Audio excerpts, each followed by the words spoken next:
Qala Syekhul Musannif rahimahullahu ta'ala wa adama nafa'alana bi barakatihi wa bikum fid dharain ila an qala wa yahrumu 'alal junubi sittatu asya'a. Haram bagi orang junub 6 perkara ya. Jadi tema kita malam hari ini melanjutkan kemarin ya. Bener gak itu ya? Dari situ ya kemarin ya. Haram ya bagi orang junub 6 perkara. Apa sih junub? Junub adalah man aulaja hasyafatahu au qadraha fi farjin. Ya. Junub adalah orang yang memasukkan hasyafatahu, kepala kemaluannya. Ya. Jadi syarat junub itu adalah ketika kepala kemaluan seorang laki-laki masuk secara sempurna ke dalam farj ya, atau kemaluan perempuan ya. Au qadroha, atau masuk seukurannya ya, bagi orang yang terputus. Jadi kalau ada orang terputus kepala kemaluannya, tersisa potongan nih. Nah kira-kira seukuran segini nih, masuk seukuran yang normalnya, itu juga sama ya, dianggap apa? Junub. Jelas? Ya. Fi farjin, ke dalam faraj atau kemaluan perempuan ya. Baik farajnya itu orang yang masih hidup atau farajnya orang yang sudah meninggal ya. Jadi kalau ada orang meninggal masih disetubuhi, tetap junub. Baik itu farajnya manusia ataupun hewan ya. Cuman kalau hewan ya aneh dah ya. Cuman ada kasusnya begitu ya. Bahkan di beberapa daerah-daerah tuh ada seekor simpanse, monyet ya, orangutan itu ya digunakan sebagai wadah untuk menyalurkan hasrat ya. Ada ya. Siapa mau namanya mau? Ada namanya tuh ya. Ada orangutan. Kan orangutan mirip apa manusia ya.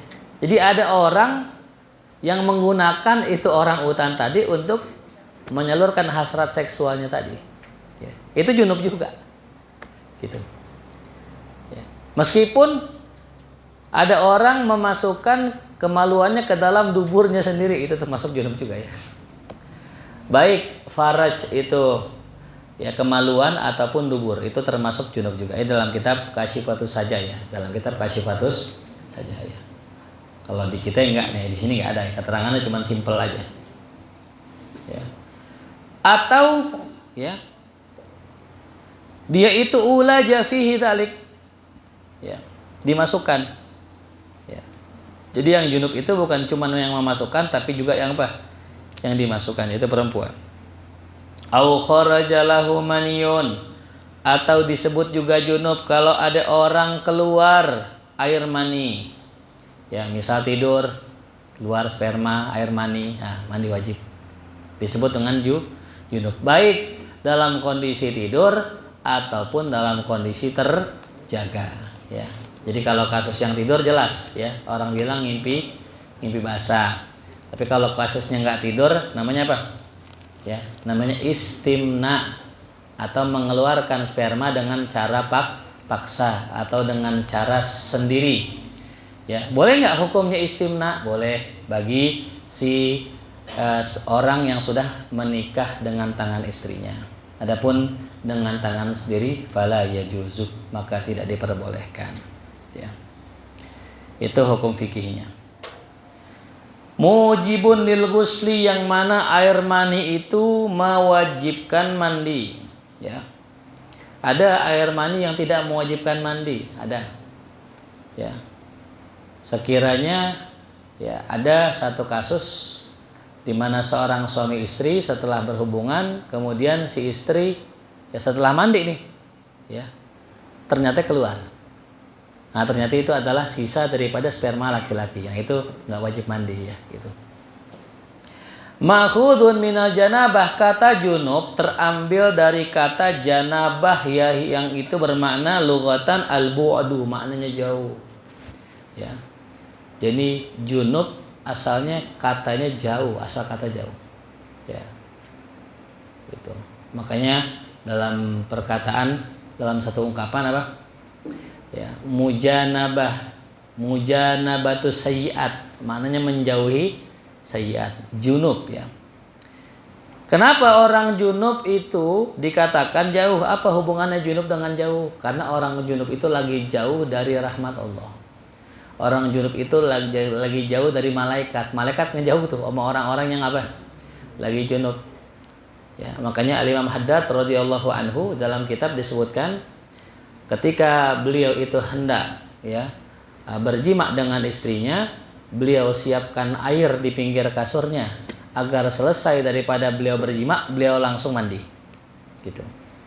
Ya, karena nggak mau beliau itu lama-lama junub, ya. Apalagi sampai sempat keluar dulu, jalan-jalan dulu, baru pengen sholat, baru mandi, itu sudah kejauhan, ya.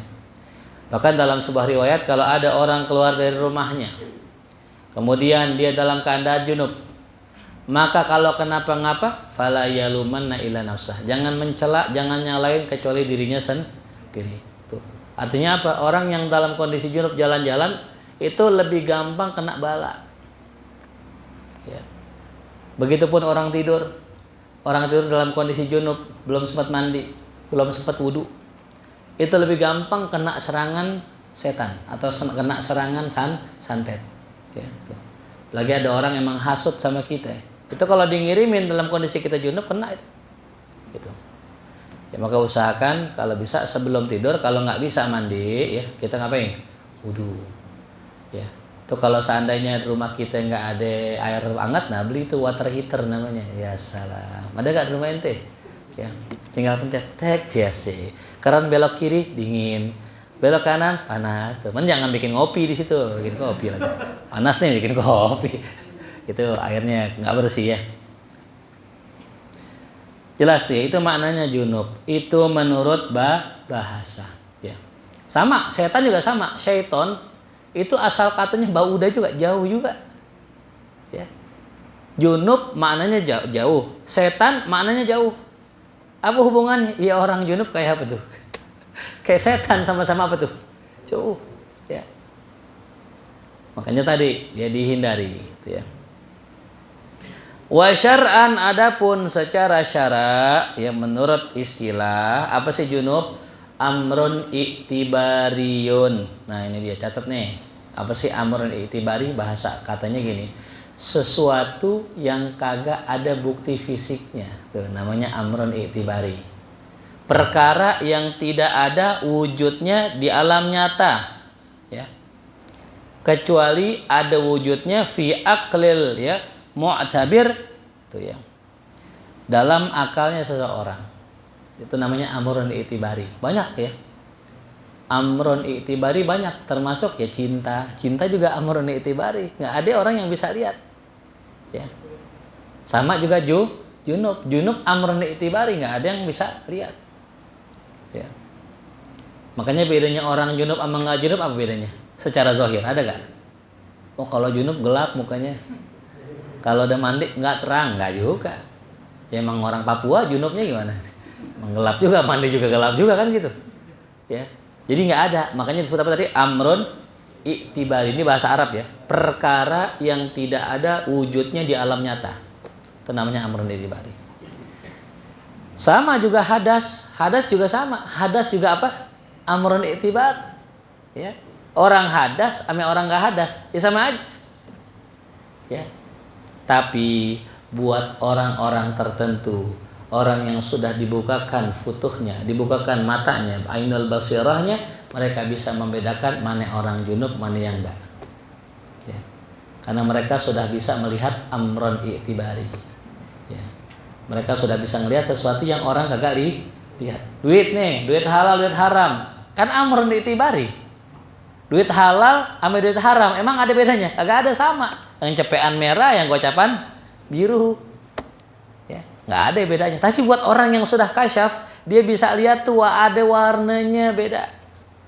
Ya, Habib Umar bin Hud ya, Al-Attas radhiyallahu anhu, beliau ya di masa hidupnya kalau ada orang ngasih duit dibedain tuh. Nih buat ente. Ini aneh. Ya. Tuh, yang itu haram, ini yang halal tuh. Tahu. Ya. Pengen nggak begitu? Enak ya kalau gitu ya. Jadi tahu yang mana halal, yang mana haram. Sebab begini hadirin, kita ini kadang makan kita nggak tahu yang kita dapat halal apa haram. Padahal dampaknya sangat besar. Apa yang kita makan, kalau itu haram, maka efeknya kita ngerjain maksiat. Ya. Efeknya tuh. Ya. La buddah, ya. Mau tidak mau, orang yang makan yang haram akan ngerjain maksiat. Tuh. Mau tidak mau. Suka tidak suka. Nanti bayangin sekarang pejabat kita kenapa begitu luar biasa. Ya. Kalau bahasa kita nih kayaknya orang udah nggak ada malunya nih itu. Akibat terlalu banyak mengkonsumsi makanan haram. Ya. Ngeri gak? Jadi wajar gak pemerintah kita seperti itu? Ya. Emang tiap hari? Ya tuh. Jelas ya. Jadi itu namanya apa tadi? Amrun i'tibari. Wal makna daripada kalam safinah tadi annahu yuhramu ala man qama bihi hadzal amrul i'tibari mulabasatu ahadi sittati asya. Diharamkan ala man qama bihi atas orang yang sedang mengalami ya daripada amrul i'tibari, perkara yang i'tibar tadi yang tidak ada wujudnya tadi atau junub ya begitu bahasanya. Mulabasatu ahadi as-sittati asya, yaitu mengerjakan salah satu dari 6 perkara. Nah ini ya. Jadi buat orang yang junub tidak boleh melakukan salah satu dari 6 perkara, apalagi 6-6-nya gitu ya. Apalagi 6-6-nya dikerjain, satu aja nggak boleh. Tuh. Ya, ini diborong ya. Bapaknya judi online, ibunya pinjol, anaknya main poker, pokernya judi lagi. Lengkap banget tuh, diborong semuanya tuh. Ya, bapaknya presiden, anaknya wakil, berdua diborong. DPR, ya, Dewan Perwakilan Rezim. Itu ya, Allah. Ya Rabb salimna ya Rabb. Mudah-mudahan mimpin kita Allah rubah menjadi pimpin yang soleh. Allah kasih hidayah ya Rabb. Ada berapa 6 perkara tadi yang diharamkan bagi orang yang junub? Yang pertama as-sholatu, melakukan sholat baik fardu maupun sunnah. Yang kedua at-tawafu, melakukan tawaf. Yang ketiga mashul mushaf, menyentuh mushaf. Yang keempat hamluhu, membawa mushaf. Ini 4 sudah kita bahas kemarin. Ya. Ini yang diharamkan bagi orang siapa? Orang yang batal wudu atau hadas kecil. Nah ini hadas besar yang haram 6 nambah. Apa itu yang nomor 5? Wallubsu fil masjid, yaitu berdiam diri di masjid. Itu haram bagi orang yang sedang junub. Wa qiraatul Quran, dan membaca Al-Quran tuh ya. Kalau orang hadas boleh nggak baca Quran? Boleh. Hadas kecil ya. Yang nggak boleh hadas besar. Maknanya apa? Wal makna annal asya alla as-sittata allati ya tuhramu mulabasatu ahadiha ala alladhi qama bi badanihi dzalikal amrul i'tibari. Yani maknanya bahwasanya perkara-perkara yang 6 yang diharamkan mengerjakan salah satunya atas orang yang di badannya ada perkara iktibar atau perkara yang tak nampak oleh kasat mata, atau itu adalah hadas. Hiya arba'ah, itu ada 4 ya, allati, yang mana diharamkan pula mulabasatu ahadiha, mengerjakan salah satunya ala man laisa bimutawaddiin, atas orang yang belum wudu atau tidak wudu. Wasnani, dan 2 zaidani adalah tambahannya. Jadi asalnya 4. Nah, cuman karena di hadas besar ditambah 2. Apa yang nggak boleh buat orang hadas besar? Tambahannya ahaduha, salah satunya adalah al-lubsu au at-taraddudu fil masjid. Ini nggak boleh nih. Apa itu? berdiam diri di masjid, nggak boleh.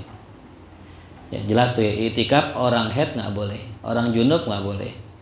Atau maknanya apa? Tarodut, bolak-balik, nggak boleh. Lewat boleh, nah lewat boleh. Tuh nih masjid, ya lewat itu ke situ boleh. Syaratnya lewat itu ada 2 pintu. Kalau cuma 1 pintu namanya bukan apa? Bukan lewat. Ya kayak ini nih, sini ke situ tuh. Nah, lewat namanya. Tapi kalau pintunya cuma 1, dia begini haram. Ya. Kan boleh kalau ngelintas boleh. Syaratnya ngelintas lewat 2 pintu. Kayak kuitang ya kan. Kalau kita kuitang kan tuh kalau muter kan kejauhan, lewat aja dalam gitu. Nah, itu boleh. Itu Istiqlal tuh. Kalau kita muter kan kejauhan, lewat aja boleh. Lewat doang. Dengan syarat lewat apa tadi? Pintunya 2. Kalau pintunya 1 bukan lewat, namanya muter-muter atau alubus mananya ya. In kana musliman, kalau itu orang Islam. Nah, orang Islam nggak boleh. Nah, gimana kalau orang kafir? Orang kafir ada satu pendapat ya yang mengatakan boleh. Ya. Walaupun orang kafir itu junub. Makanya kalau ada orang baru masuk Islam suruh apa? Mandi. Karena sepanjang dia itu Kristen, dia nggak pernah mandi wajib. Ya. Makanya orang Kristen ya itu diperbolehkan masuk dengan syarat tidak ingin mengotori masjid ya atau ingin merusak masjid. Tapi kalau pengen belajar Islam silahkan boleh. Dalilnya apa? Salah seorang pemuka orang kafir Quraisy yang pernah saya ceritakan di Kuitang diikat sama Nabi di mana? Di masjid. Mukallafan, yang kedua syaratnya apa? In kana musliman mukallaf, udah mukallaf. Ya. Laisa binabiyin, bukan seorang nabi. Itu kalau nabi mah nggak apa-apa. Junub juga nabi, masuk masjid boleh. Kenapa? Nabi suci, walaupun junub. Ya, yang saya pernah bahas ya, kencingnya suci. Kencingnya suci. Ada yang pernah minum kencingnya Rasul? Ya. Ada salah seorang sahabat, kan Rasul tuh kalau di rumahnya kadang kalau malam kencing, Rasul suka kencing di ada wadah khusus beliau kencing. Nah itu pagi-pagi hilang, kemana wadahnya? Ternyata ada yang minum, sahabat. Darahnya Nabi suci, diminum sama sahabat, habis dibekam diminum. Ya, termasuk kotorannya Nabi suci. Sebegitu sucinya kencingnya Nabi, kotoran Nabi. Nabi istinja gak? Istinja itu ya. Ngajarin kita ya bahwasanya istinja itu penting. Nabi wangi gak? Wangi. Masih pakai minyak wangi? Masih. Ngajarin kita wangi itu penting. Apalagi udah berumah tangga. Kalau bisa jangan sampai kita ketemu pasangan kita dalam kondisi kagak wangi. Ya. Jadi kalau Rexona nggak mempan tuh beli namanya MBK, Masya Allah. Rexona kadang-kadang kalah juga tuh, ya kan? Katanya ya bau badan kita itu bergantung dari apa yang kita makan. Ya. Jadi kalau misalnya juga kalau misal kita pakai minyak wangi kagak kena tuh ya itu. Biasanya sih gara-garanya belum mandi. Itu belum mandi udah pakai minyak wangi kalah. Nah. Jelas ya. Jadi kalau Nabi enggak, Nabi spesial gitu. Ya. Wala ma'zur, begitupun orang yang diuzurkan. Nah, boleh-boleh saja kalau ada orang uzur. Contoh ya ada orang salisil baul, itu uzur namanya. Ka'an aghlaqu alaihil bab, seperti apa uzurnya? Seperti orang kekunci. Ya, kekunci di masjid. Di malam pengen keluar masjidnya, dikunci masjid, ketiduran, junub. Kan boleh kan? Uzur. Dia nggak masalah tuh lama-lama di dalam masjid gitu. Tidurnya habis sisa. Orang udah pada pulang, orang pengurus nggak tahu ada yang tidur di masjid. Itu jam 10 bangun. Kunci lah, sepi. Nah, mau pulang gimana? Nggak bisa kan mau ngomongin nginep. Tapi junub boleh nggak? Boleh. Kekunci. Tuh. Paham? Au khafa minal khuruj minhu, atau dia takut kalau keluar dari masjid. Diri-dirian di masjid. Waduh, ntar ada penjahat lagi nih. Ntar ada kolong wewe. Ada kuntilanak, dia takut keluar, maka di masjid aja udah boleh. Nah, yajibu alaihi hina idzin, maka wajib atasnya ketika itu bertayamum dengan turab, dengan debu, lam yadkhul fi waqfil masjid, yang tidak masuk ke dalam daerah wakaf masjid. Jadi kalau misal kata nih, masjid ada serambinya. Kan kadang tuh masjid serambi itu bukan bagian dari masjid tuh. Atau halamannya gitu.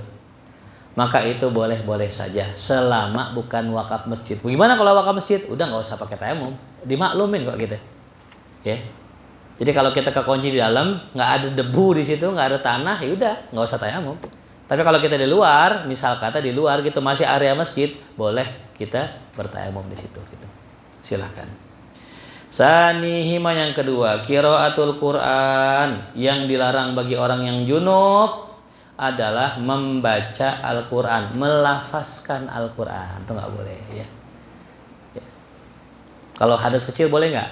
Boleh. Orang belum punya wudhu baca Quran, ngomong Quran boleh. Tapi kalau orang hadas besar baca Quran nggak boleh. Biqasdil qiraati wahdaha, dengan maksud tujuan hanya membaca saja, hanya membaca Quran saja. Ya. Au ma'a ghairiha, atau membacanya bersama selainnya. La, tidak diharamkan in qasada ghairuha wahdah, kalau niatnya cuman baca selainnya. Ada gini. Di Quran ada kalimat inna lillahi wa inna ilaihi, apa ayatnya? Gimana ayatnya? Alladzina idza asabathum musibatun qalu inna lillahi wa inna ilaihi rajiun. Jadi lafaz istirja itu lafaz Quran apa lafaz biasa? Lafaz Quran. Boleh nggak diucapkan? Nah, tergantung niat kita ketika baca innalillah tadi. Jadi kalau kita disuruh nih, tolong mulia baca ini orang meninggal. Innalillahi wa inna ilaihi raji'un. Shadaqallahul azim. Misal gitu. Berarti kan Quran tuh. Nggak boleh kalau junub. Tapi kalau kita niatnya hanya niat apa tadi? Niat baca zikir aja, nggak apa-apa, silahkan. Tuh ya. Nah, atau niatnya tadi baca Quran sama yang lainnya, nggak boleh. Ane niat baca Quran sama baca zikir nggak boleh. Mending niat baca zikir. Ya kita baca ratib, kan baca ratib tiap hari tuh. Bagaimana Ustaz ada kuluhunya? Gimana ada anasnya? Niat baca zikir, jangan niat baca apa? Baca Quran. Gitu. Atau atlaqo, boleh kalau seandainya dia itu memutlakan saja. Dimutlakin itu berarti nggak diniatin apa-apa. Gitu. Ya, dia tidak berniat apa-apa menurut Imam Ibnu Hajar. Boleh. Tapi kata Imam Romli nggak boleh gitu ya. Ini khilaf antara Imam Ibnu Hajar dan Imam Romli itu. Jelas? Ya. Jadi ada 6 perkara yang tidak diperbolehkan bagi orang yang junub. Apa tadi junub maknanya? Secara bahasa jauh, secara istilah perkara yang tak nampak di mata kita atau amrun tibari yang ada di badan kita. Nah, apa tadi perkara yang diharapkan bagi orang junub? Yang pertama, sholat. Yang kedua, yang ketiga, yang keempat, yang kelima, yang keenam. Nah, boleh nggak perempuan lagi haid itu datang ke pengajian di masjid? Boleh nggak? Nah, boleh nggak, Bang? Perempuan lagi haid, dia ke masjid ngaji, boleh nggak? Nggak boleh. Kenapa nggak boleh? Hadas besar nggak boleh di masjid. Ada yang bilang gini, kan saya kan pakai softtek. Saya kan pakai softtek, pakai membalut. Ini bukan masalah darahnya, bukan. Bukan hanya masalah darah, tapi ini masalah amrun iktibar. Sesuatu yang nggak nampak. Masalah hadas tadi. Itu. Jelas, paham? Ya. Nah, jadi seandainya ada orang yang membolehkan, nah yaitu di luar dari 4 mazhab pastinya. Karena 4 mazhab sepakat bahwasanya perempuan haid tidak boleh masuk ke dalam masjid. Itu ya. Bukan hanya masalah apa tadi? Darah, tapi masalah hadasnya itu. Ya. Nah, ya, jadi demikian. Ada lagi yang nanya, Ustadz boleh nggak kalau perempuan haid ngajar Quran? Nah, ini kan gitu. Kan guru-guru ngaji sering tuh. Dia pengen ngajar Iqra, dia ngajar Quran, boleh nggak? Ada ulama yang membolehkan dalam mazhab Maliki. Mazhab Maliki boleh. Kalau mazhab Syafi'i gimana? Nggak boleh. Terus gimana? Ya ganti guru, sip-sipan.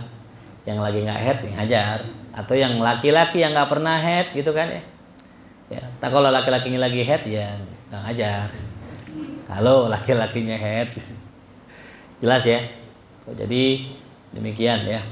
Baik, mungkin sampai sini pembahasan kita. Ada yang ingin bertanya, dipersilakan. Saya kasih waktu bertanya ya. 15 menit cukup insyaallah. Kelas ya. Baik, Ustaz Ali, fadhil. Ini nanya boleh siapa aja.